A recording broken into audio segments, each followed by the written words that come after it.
You ever notice how the richest lies come dressed in the cleanest suits? Yeah, this one. This one had designer fingerprints all over it. My name is Detective Alina Graves. For the past 3 weeks, I've been knee-deep in a corporate war between $2 billion companies, Vorex Industries and Solvanta Corp. Both spotless on paper, both rotten underneath.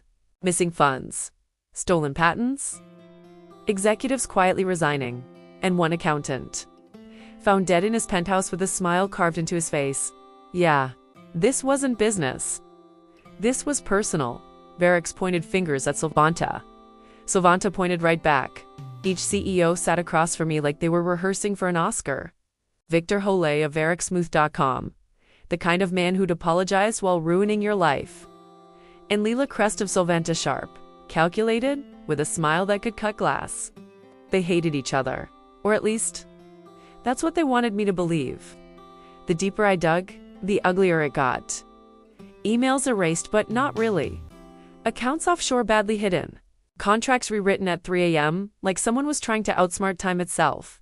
But one thing didn't add up. Both companies were losing money, not gaining. Millions, just vanishing. And nobody at the top seemed worried. That's when I stopped looking at them as enemies and started asking, what if they were partners? I pulled the accountant's records, the dead one. Turns out, he wasn't just crunching numbers. He was building a case. Encrypted files, hidden transactions. One folder labeled, "They think I won't talk." Proof that Vorex and Solvanta had been staging their rivalry for years. Fake lawsuits, manufactured scandals, all to manipulate stock prices, wipe out competitors, and quietly funnel billions into a shared shadow account. A perfect crime, until he found out. So I did what any sane detective would do. I set a trap. Called both CEOs in for a final statement. Same room, same time, no lawyers, no warnings, just truth. Waiting to explode, waiting to explode. Victor walked in first. Calm, confident. Lila followed, heels clicking like a countdown. The moment they saw each other, that fake hatred snapped right into place. Arguments, accusations, a performance so good. It almost fooled me again. Almost. So I slid the file across the table. And just like that, silence. No more acting, no more masks.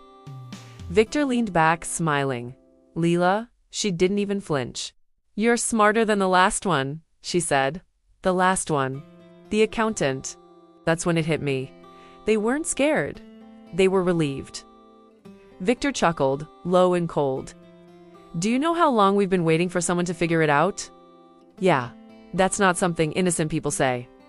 Then Lila leaned in closer. "Because now, you're part of it too." I frowned. "That's not how this works." She smiled wider. "Oh, but it is?" That's when my phone buzzed. Internal affairs? Not unusual. Except for the message. Stand down. Case reassigned?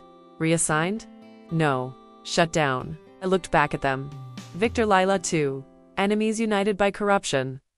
Protected by people way above my pay grade.